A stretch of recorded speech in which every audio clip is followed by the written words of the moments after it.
Maraknya dunia perdukunan, dan larisnya penjajah kesyirikan telah menghipnotis manusia yang lemah imannya untuk mengikuti kesesatannya. Ingin usaha sukses, terbebas dari penyakit, mencari kesaktian dengan bantuan jin, dan berbagai perilaku menyimpang yang esensinya meminta bantuan jin atau melalui para dukun agar keinginannya terkabul. Banyak umat terkecoh ketika sang paranormal, ustadz, atau kiai mengklaim semua jimat, amalan zikir dan praktek pengobatannya berasal dari Al-Quran dan As-Sunnah. Ini tipu daya setan yang hendak menjerumuskan dalam kesyirikan. Dari Abdullah bin Amr bin Ash radhiyallahu anhu, Rasulullah shallallahu alaihi wasallam bersabda, di dalam lautan ada setan-setan yang dipenjara dan ditali oleh Nabi Sulaiman, hampir-hampir akan keluar dan akan membacakan Al-Quran kepada umat manusia. Hadis riwayat Muslim. Imam An-Nawawi rahimahullah menjelaskan, setan-setan itu membacakan suatu yang bukan dari Al-Quran, namun mereka katakan berasal dari Al-Quran untuk mengecoh orang-orang awam, maka janganlah terkecoh oleh mereka. Al-Minhaj Syarah Sahih Muslim, I. 40. Bangsa jin juga hamba Allah yang juga terkena perintah dan larangannya. Meminta bantuan kepada jin adalah kesyirikan karena orang yang bersandar atau tergantung kepada jin akan menghilangkan tawakal kepada Allah Ta'ala. Dan realitanya para penyembah jin atau paranormal, dukun dan orang yang bergantung pada kehebatan, atau keluarbiasaan kiai atau ustadz tertentu seringkali terjerumus melakukan amalan syirik dan bid'ah yang tidak ada tuntunannya dari Al-Quran dan As-Sunnah. Seperti zikir-zikir aneh, puasa 40 hari, puasa mutih, memindahkan penyakit kepada hewan, memberi raja yang dimasukkan ke air lalu diminum, memberi jimat, transfer energi, dan lain-lain yang semua itu tidak terlepas dari campur tangan setan. Dan Rasulullah Shallallahu Alaihi Wasallam pernah terkena sihir namun beliau tidak minta bantuan jin muslim untuk mengetahui letak sihirnya. Begitupun para sahabat pun tak pernah minta tolong pada jin. Karena itu sebuah kesyirikan, menyekutukan Allah. Syekh Sholih Al-Asy-Syaikh Hafizahullah berkata, meminta bantuan kepada jin muslim adalah sarana yang menjerumuskan pada perbuatan syirik, dan tidak boleh berobat kepada salah seorang yang meminta bantuan kepada jin muslim. Jika pertolongan jin itu tidak melalui permintaan, maka segeralah meminta perlindungan kepada Allah dari kejahatan jin, karena hal ini dapat membahayakan dan menjadi sarana agar manusia membenarkan berita mereka, lalu bersandar kepada mereka sepenuhnya, serta dapat pula sebagai umpan agar manusia meminta bantuan kepada mereka.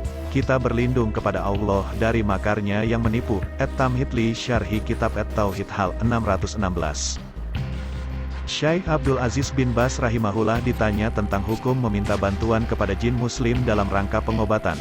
Beliau menjawab, tidak sepantasnya bagi seorang yang sakit meminta bantuan kepada jin, baik dalam rangka pengobatan, maupun selainnya. Hendaknya ia bertanya kepada dokter ahli sesuai dengan penyakit yang dideritanya. Sedangkan meminta bantuan kepada jin adalah haram, karena hal ini bisa sebagai perantara menuju ibadah kepadanya dan berarti mempercayai mereka. Karena di kalangan jin ada yang kafir dan ada pula muslim. Ada juga muslim tapi ahli bid'ah, dan karena kita tidak bisa mengetahui keadaan mereka, maka tidak sepantasnya kita bersandar kepada mereka. Mestinya kita bertanya kepada ulama dan dokter dari kalangan manusia untuk mengetahui penyakit yang kita derita. Allah Ta'ala mencela orang-orang musyrik sebagaimana firman-Nya. أعوذ بالله من الشيطان الرجيم بسم الله الرحمن الرحيم وأنه كان رجال من الإنس يعوذون برجال من الجن فزادوهم رهقا.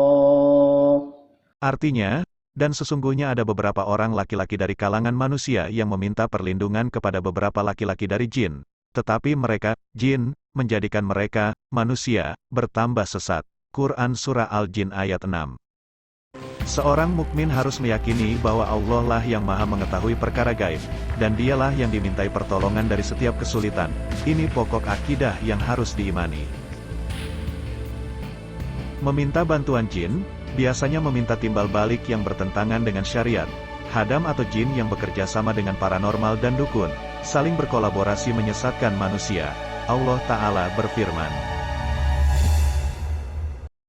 Bismillahirrahmanirrahim.